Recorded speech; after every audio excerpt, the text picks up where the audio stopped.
राधे राधे गुरुजी। हाँ जी। गुरुजी मैं बहुत दूर से आई हूँ और मैं घर से अपने अकेले आई हूँ गुरुजी, 2 बच्चों के साथ में। गुरुजी मेरे पति सही नहीं है। तो सही करो। तो गुरुजी मतलब उनके अंदर ना हर खराबी है गुरुजी। क्या क्या खराबी है? गुरुजी राधे राधे दोस्तों, आप सभी का हमारे चैनल में स्वागत है। बात करेंगे आज ऐसे महिला के बारे में जो पंडाल में आती हैं और कहती हैं कि गुरुजी मेरे पति सही नहीं है, दारू पीकर मुझे और मेरे बच्चों को गाली देते हैं। तो दोस्तों आइए देखते हैं इस विषय में गुरुजी क्या बताते हैं, लेकिन उससे पहले हमारे चैनल को सब्सक्राइब जरूर करें। जी दारू भी पीते हैं और गुरुजी अगर मैं उनको मना करूं तो मारते भी हैं और बच्चों से भी मतलब गाली से ही बात करते हैं गुरुजी। लाते हम समझाते उनको। क्या चीज सर? उनको ले आते तो हम बात करके। गुरुजी वो कहीं नहीं आते हैं और गुरुजी मतलब मैं मांस मछली नहीं खाती हूँ और ना ही बच्चों को खिलाती हूँ गुरुजी। मेरे घर में सब खाते हैं और मेरे पति भी खाते हैं गुरुजी, और मतलब हर बात पे क्लेश करते हैं गुरुजी। और मेरे मतलब कोई बात बोलूँ तो देवर भी मारने लगते हैं। मेरी सास नहीं है गुरुजी, दादी सास है और वो भी मारती है गुरुजी। मेरी नंद है वो भी मारती है और मेरे बच्चे जाते हैं छुड़ाने के लिए, उनको भी मारने लगते हैं चप्पलों से, वो भी गुरुजी। कौन मारता है? मेरी सास भी, मैं तो दादी सास है गुरुजी। दादी सास अभी तक मरी नहीं? नहीं गुरुजी। अरे राम राम, तुम्हारे नाम पे बैठी है, बताओ। और कहती है गुरुजी कि मैं मरूंगी भी नहीं है? हाँ तो अमर हो क्या ये क्या? कहती है तू मर जा, तू मतलब कहती है कितने रावण साल हो की जा। हो गई दादी सास? मतलब वो गुरुजी 70-75। अभी मतलब मजबूत है कि अब जाने वाली है? नहीं गुरुजी सही है वो। मतलब मेरी नंद जो है ना, अगर चावल बनाना हो ना तो उसमें कंकड़ उंकड़ सब जो रहता है सब अलग कर देती है, सब दिखाई देने लगता है गुरुजी। अगर मैं करने लगूं गुरुजी तो लगता है उसको अंधी हो गई है, दिखाई ही नहीं देता है कुछ भी, बस मतलब सबके सामने रोना धोना शुरू तो कर आपकी देगी। ननद भी आपको मारती है? जी गुरुजी मेरे बच्चों से पूछ लीजिए। मेरी बेटी है गुरुजी, उसको भी चप्पल से मारती है। मतलब तो ननद का ब्याह नहीं हुआ अभी तक? अभी गुरुजी पिछले यही दिसंबर में शादी हुआ था। हाँ। और मुझे पूछे भी नहीं शादी में गुरुजी, शामिल भी नहीं हुए, एक छत के नीचे रहते हैं गुरुजी। तो शादी हो गई तो गई नहीं ससुराल? वो चली गई गुरुजी, लेकिन फोन पे सिखाती रहती है किसको सिखाती है? अपनी दादी को। चलो दादी तो जल्दी तय हो जाएगी, चिंता ना करो। गुरुजी ऐसे ही करते करते गुरुजी अगले महीने ही 10 साल हो जाएंगे मेरी शादी को। अरे ननद तो अब गई ना शादी करके? एक और नंद है गुरुजी। अरे कितनी पैदा कर रखी है तुम्हारी सास ने। गुरुजी मैं बता दूं आपको, जब पहली बार देवर ने जब हाथ उठाया था तो मैं अपने पति को बताई थी कि देवर ने मारा है, तो क्या बोले थे कि यहाँ पे रहेगी तो तुझे मारेंगे ही ना, इसीलिए बोल रही हूँ कि तू अपने मायके चली ब्याह हो जा। गया? अभी किसी का गुरुजी नहीं हुआ, 2 देवर है, 2 नंदी, सबसे बड़ी मैं ही हूँ और मेरे पापा भी नहीं है गुरुजी, मतलब पिताजी। मैं 1.5 साल की थी तभी वो एक्सपायर हो गए थे। और गुरुजी ना मैं उनसे अपने पति से बोली कि मेरे ये देवर ने मारा है, तो कह रहे यहाँ पे रहेगी तो मारेंगे ना, तू अपने मायके चली जा। गुरुजी मैं मायके कैसे जाऊँ, मेरे तो माँ बाप ही नहीं है। और गुरुजी ना तो मैं बोली कि मैं ही आती हूँ आपके पास, दिल्ली में जॉब करते थे। तो क्या कह रहे हैं कि यहाँ पे मत आ। कौन? मेरे मतलब पति। तो पति कहाँ काम करते हैं? ये दिल्ली में, अब द्वारका में मणिपाल हॉस्पिटल है, वहाँ पे काम करते हैं। तो आप अपने पति के साथ रहो। तो गुरुजी नहीं रखते हैं अपने साथ में मुझे। रहो, उनको बोलो कि पत्नी हूँ मैं आपकी, आपके साथ ही रहूंगी। तो गुरुजी मैं आपको देवर उससे बोल देना, नालायक तू मेरे को मारता क्यों है? साले देवर हो, भाभी माँ के समान होती है, नालायक काहे मार रहा है अपनी भाभी को? गुरुजी मैं ना अपने 2 बच्चों के साथ में, मेरी बेटी 4 महीने की थी और बेटा 2 साल का था। गुरुजी मैं टिकट कटा के और गई थी वहाँ पे दिल्ली। तो मैं इनसे फ़ोन करके बोल देती कि मैं दिल्ली आ रही हूँ, जो मुझे मेरी दादी सास ने भी मारा था और देवर ने भी, और ये उस समय दिल्ली में थे, मेदांता हॉस्पिटल में काम करते थे गुरुजी।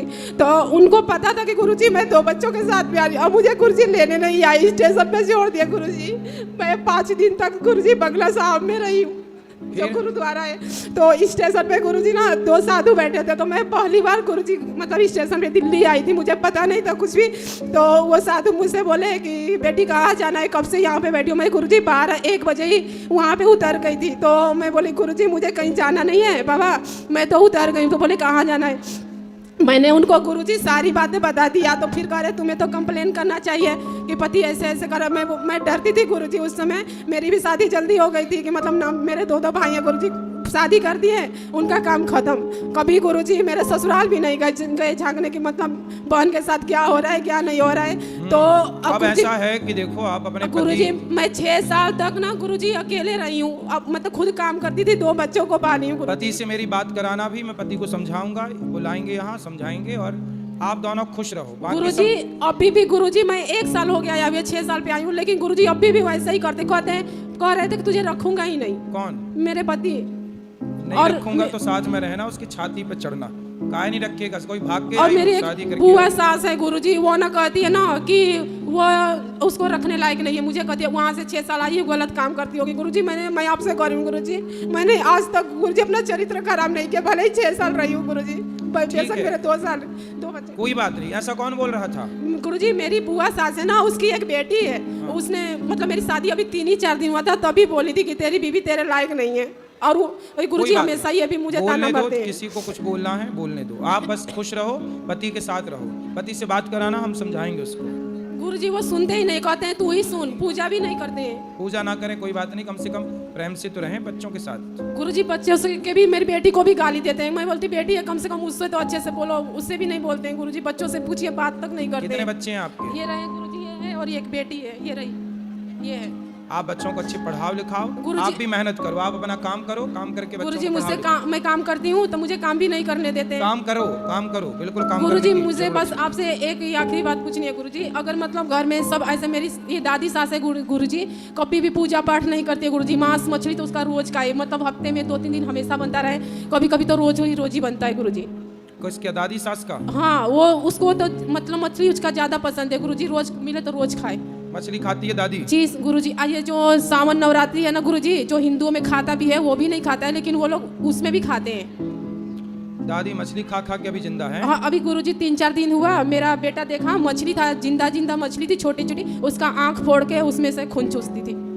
सास? जी दादी सर। अरे खून चूसने वाली है दादी सास, तभी तो तुम्हारा भी खून चूसे जा रही है वो। जी मेरा बेटा कह रहा है राम राम ये क्या कर रही है मम्मी, ये तो मतलब उल्टी जैसा ऐसा लग रहा था कि कर रही है ये गुरुजी 6 साल तक जानते नहीं थे कि मुर्गा मछली खाया जाता है, यहाँ पर आके सब चलो आप ना काम करो, बच्चों को बढ़िया पढ़ाओ लिखाओ, योग्य बनाओ। तो गुरुजी मैं ये कह रही हूँ कि जैसे अगर ये लोग मेरे से ऐसे लड़ते हैं बात पे, मतलब ये दारू भी पीते हैं, गुटखा भी हमेशा गुरुजी खाते हैं, तो अगर मुझे इसके साथ लड़ना भी पड़े तो मैं लड़ सकती हूँ गुरुजी, अपने सिर्फ बच्चों किसके के साथ खातिर। किससे लड़ना है? गुरुजी मेरी दादी सास है ना, दादी पैसे से भी तो नहीं लड़ना ही देते हैं पड़ेगा, गुरुजी। मछली खाती है तो।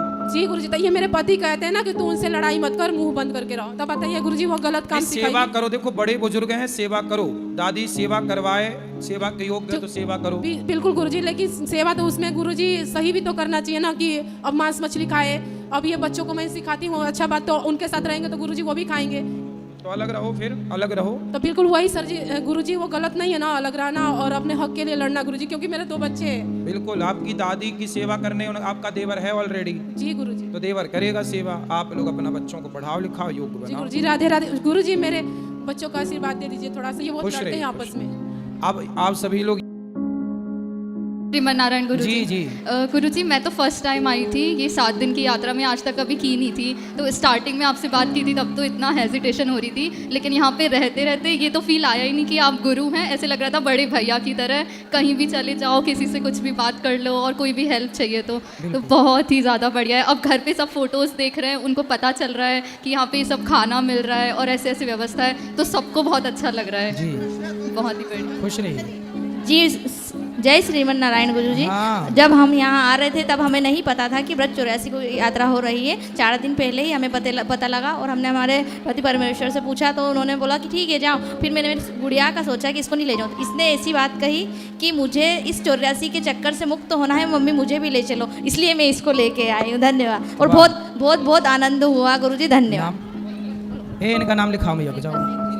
बहुत जय अच्छा। श्रीमन नारायण। जय श्रीमन नारायण। जो 84 कोस की यात्रा करता है वह 84 के चक्कर से मुक्त होता है, ये बात सच। सुनो अब इनको बात कराओ, जाओ जाओ नाम लिखाओ, जाओ उनके साथ जाओ।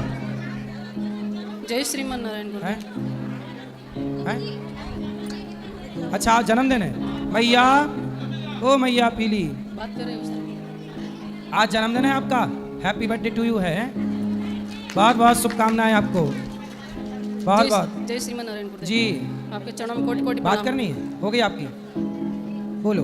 गुरुदेव 84 कोस की यात्रा हो रही है, अब 4 धाम की बड़ी यात्रा करना है। जी खुश रहिए। क्या मैया लड़का ही रही हो मेरी माँ, ये बात कराओ इनसे, जो प्रश्न है बची हो कल भी बात करेंगे, बोलो। गुरु जी के श्री चरणों में दासी का कोटि कोटि प्रणाम गुरु जी। जी गुरुजी मेरी बहुत तमन्ना थी कि मैं व्रत 84 कोस यात्रा करूं।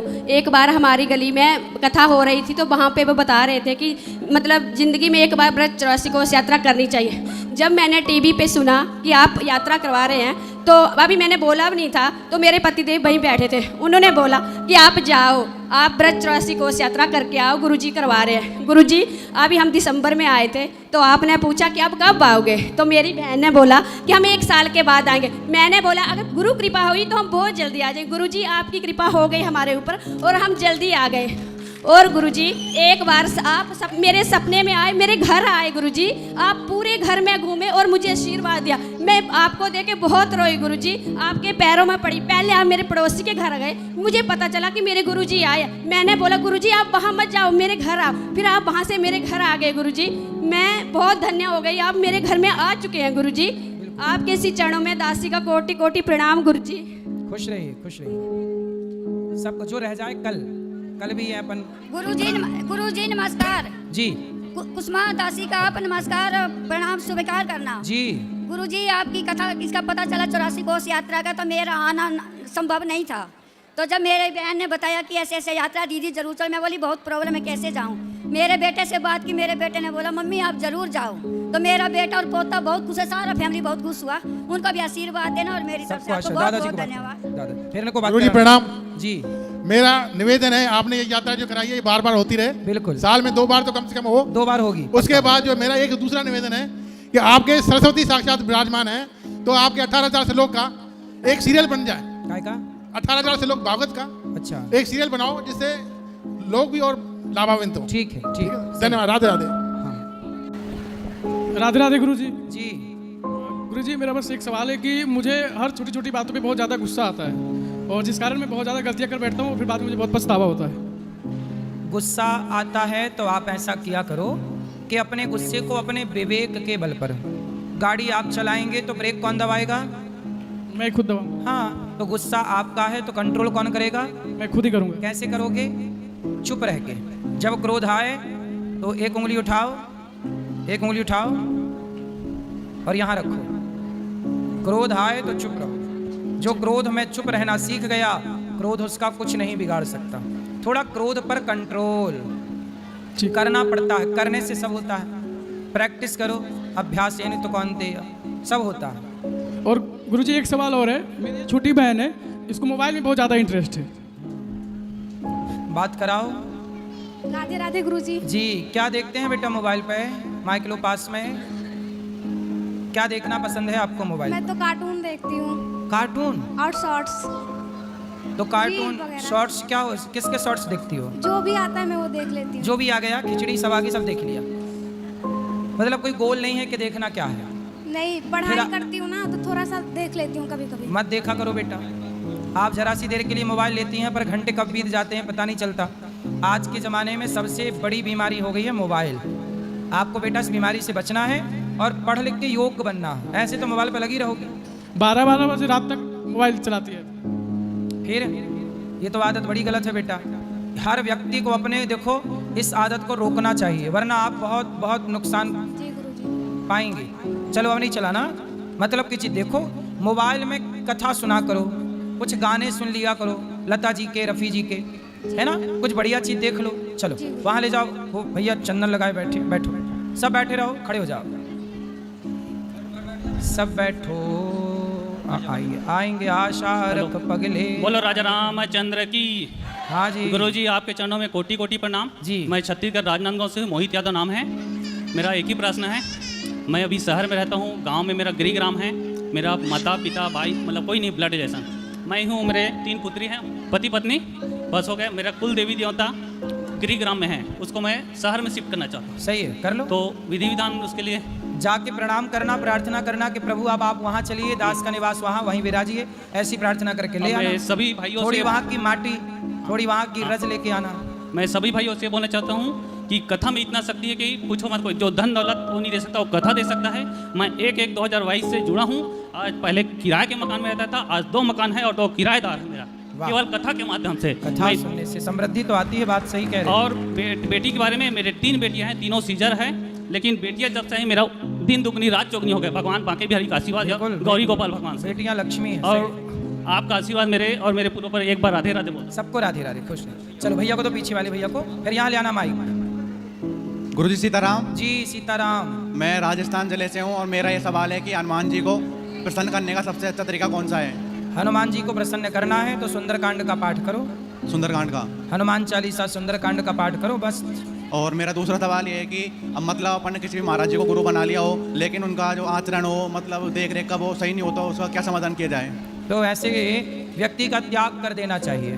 त्याग जो पथ भ्रष्ट हो उसका त्याग कर देना चाहिए। तो त्याग के लिए क्या क्या करना पड़ता है? क्या करेंगे, त्याग दो बस, उससे दूरी बना लो। और आपसे गुरु मंत्र लेना है तो कब लें? मंत्र 8 बजे दिया जाता है। ठीक है, धन्यवाद। राधे राधे गुरुजी, दासी कुसुम का आपके चरणों में कोटि कोटि नमन। गुरुजी मेरा पहला क्वेश्चन ये है कि प्राण प्रतिष्ठा क्यों जरूरी है? जैसे आप बोलते हैं कई बार क्या प्राण प्रतिष्ठा जरूरी है जी, इसलिए जरूरी है क्योंकि हमारे प्रमाण है वेद, और वेद की आज्ञा है कि कोई भी मूर्ति हो तो पहले प्राण प्रतिष्ठा हो, विधिवत विधान हो, फिर पूजा स्टार्ट हो। तो इसके क्या नियम है? जैसे हमें वो तो जब प्राण प्रतिष्ठा कराएंगे तो पूरी नियमावली आएगी आपके सामने, अपने आप हो जाएगा जैसे सबका। कभी घर से चले जाते हैं, जैसे लड्डू गोपाल सोच रहे थे कराने की, तो कौन सेवा करेगा, क्या है? नहीं, आप फिर जहाँ हो मानसिक पूजा भगवान की करो, ये डर नहीं हो कि कौन करेगा।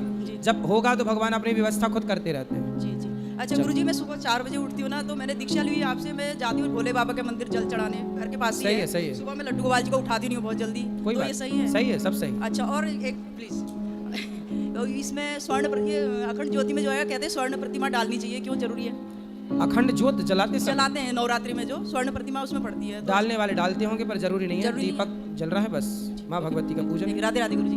चलो ये भैया को 2 बात करें। राधे राधे गुरुजी। हाँ जी गुरुजी, सूरत से हूँ। सूरत? हाँ, गुजरात जी। गुरुजी मेरी बच्ची थी, वो 2018 में चल बसी, तो अभी बच्ची नहीं हो रही है, बच्चा नहीं हो रहा है, कुछ गुरुजी आइडिया दीजिए। तो डॉक्टर क्या कह रहे हैं? डॉक्टर का ट्रीटमेंट चल रहा है, कोई फॉल्ट नहीं है गुरुजी। तो हो जाएगा। बेटी कितनी बड़ी थी? मेरी 4.5-5 साल की। क्या हो गया अचानक? उन्होंने माचिस की डिब्बी ली, फ्रॉक पे लग गया, उन्होंने जलाया तो फिर 55% जल गई वो। ओहो। फिर 20 दिन स्टप हॉस्पिटल में थी और उसका ट्रीटमेंट सही हुआ, वो नॉर्मल में आई गुरुजी। फिर वो गुरुजी नहीं रही, नॉर्मल में आके वापस आईसीयू में गई, फिर उसी दिन पे हो गया। तो मतलब वो माचिस से खेल रही थी और उसने आग लगा ली? मतलब नहीं, वो माचिस लेके मंदिर में पड़ा था, वहाँ से निकाला था गुरुजी। देखो, इसलिए बच्चों के आसपास लाइटर माचिस नहीं होनी चाहिए। छोटी छोटी लापरवाहियों से देखो जिंदगी से हाथ धोना पड़ सकता है।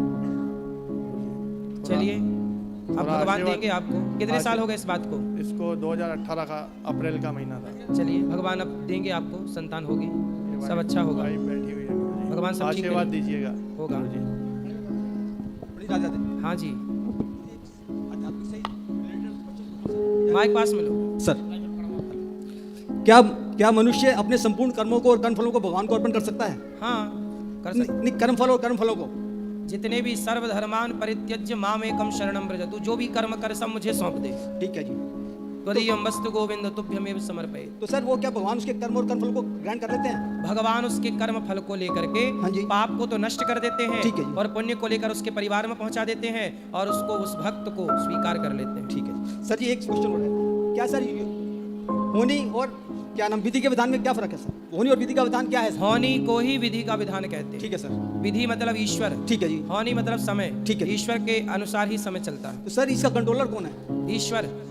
देखो, विधि के विधान को कोई नहीं बदल सकता। कोई है सोई जो राम रचि राखा। ठीक है। इसे हर इच्छा भावी बलवाना। ठीक है। विधि के विधान को कोई नहीं बदल सकता, लेकिन हम बेहतर कर्म कर सकते हैं, ईश्वर से प्रार्थना कर सकते हैं, तो कोई बड़ी अनहोनी टाली जा सकती है ईश्वर की कृपा से। सही बात है। और सर, क्या मुक्ति और मोक्ष पाने के लिए भगवान की आवश्यकता है? मुक्ति का पूरा डिपार्टमेंट भगवान के पास, उनके अतिरिक्त कोई देवता, कोई व्यक्ति मुक्ति नहीं दे सकता। ठीक है, भगवान दे सकते हैं। भगवान ही देते हैं। इसलिए काशी में जो मरता है, हाँ जी, हाँ जी, तो उसे शंकर जी राम मंत्र देते हैं, तब जाके मुक्ति होती है। ठीक है सर। लेकिन ये जो आप कहते हैं सर, बताते हैं कि जो भी है भगवान कहते हैं कर्मों का फल तो हर आदमी को भोगना पड़ेगा। हाँ, अवश्यमेव भोक्तव्यम, सबको भोगना पड़ेगा, गीता में लिखा है। लेकिन सर, जब हम भगवान को अर्पण कर देंगे अपने कर्म और फल तो भी भोगना पड़ेगा ना, तब नहीं भोगना पड़ेगा। बस यही है सर। इसीलिए कहते हैं कि भगवान के चरणों में समर्पण करो। सही बात है सर। सन्मुख हो ही जीव मोहि जबहि, हाँ जी, जन्म कोटि अघनासहि तबहि। कितना भी बड़ा पापी हो, भगवान की शरण में चला जाए तो भगवान भूल जाते हैं कि ये पापी है, मेरी शरण में आया है, ये याद रख के भगवान उसका कल्याण कर देते हैं। इसलिए तो भगवान की शरण में जाना चाहिए, वरना अपने पाप पुण्य के बल पर थोड़ी भगवान तक पहुंचा जा सकता है। हम कोई इतना पुण्य थोड़ी कर सकते हैं कि ईश्वर तक पहुंच जाए, लेकिन ईश्वर कृपा कर दे। जैसे एक बात बताओ सर सुनो, एक बात सुनो, क्या कोई चींटी भारत की अमेरिका जा सकती है? चींटी, उत्तर दो। क्या कोई चींटी भारत की अमेरिका जा सकती है या अमेरिका की चींटी भारत आ सकती है? हाँ, यदि कोई व्यक्ति आपके कमीज में, आपके शर्ट में एक चींटी चढ़ जाए और चींटी शर्ट में चढ़ के बैठ जाए और आप अमेरिका की यात्रा में हो और आपके ऊपर बैठी रहे वो, और जब आप उतरे तो वो भी अपने आप अमेरिका पहुंच गई कि नहीं? ऐसे ही हम वो चींटी हैं जो कहीं नहीं जा सकते, लेकिन भगवान कृपा करें तो जैसे आपके कारण चींटी अमेरिका चली गई, उसी तरह भगवान की कृपा के बल पर हम कहीं भी जा सकते हैं मोक्ष को। ये उस ईश्वर की कृपा है। सुंदर। राधे राधे गुरुजी। जी गुरुजी, मेरा एक प्रश्न था। हम जब स्कूल में तिलक लगा के जाते हैं तो हमारी शिक्षिकाएं हमें ट्रोल करती हैं कि क्या बोलती हैं? तिलक नहीं लगाना चाहिए, तिलक से कुछ होता नहीं है, पूजा पाठ कुछ नहीं होता, पूजा पाठ नहीं होता, सिर्फ कर्म होता है, कर्म ही धर्म है, तिलक लगाने से कुछ नहीं होता, भगवान की पूजा नहीं। तो बोले जब कुछ नहीं होता तो हमारे माथे पे लगा है तो तुम्हें क्यों मिर्ची लग रही है, ऐसा बोला करो मैडम। बोले जब कुछ नहीं होता तो हम लगाए हैं, तुम्हें क्यों कुछ कुछ हो रहा है? बोलो हम लगाए हैं, हो तुम्हें रहा है, लगाए हम तिलक हैं, हो मैडम को कुछ हो रहा है। पूछना मैडम से क्या हो रहा है तुम्हें। गुरुजी, कंठ पे तिलक क्यों लगाते हैं? 12 तिलक होते हैं, 12 स्थानों पर तिलक लगाए जाते हैं, और उनमें एक स्थान कंठ है। कंठ में माँ सरस्वती का वास होता है, इसलिए भगवान सर्वांग शरीर के सर्वत्र हिस्से में सब जगह हैं, तो इसलिए तिलक लगाए जाते हैं। गुरुजी, जब हम अपने दोस्तों से बोलते हैं जीव हत्या पाप है, मांस मछली नहीं खाना चाहिए, तो वो हमसे ये बोलते हैं कि ऐसे तो पेड़ पौधों में भी लिविंग बींग्स हैं, वो भी, उनमें भी जान होती है। तो बोले पेड़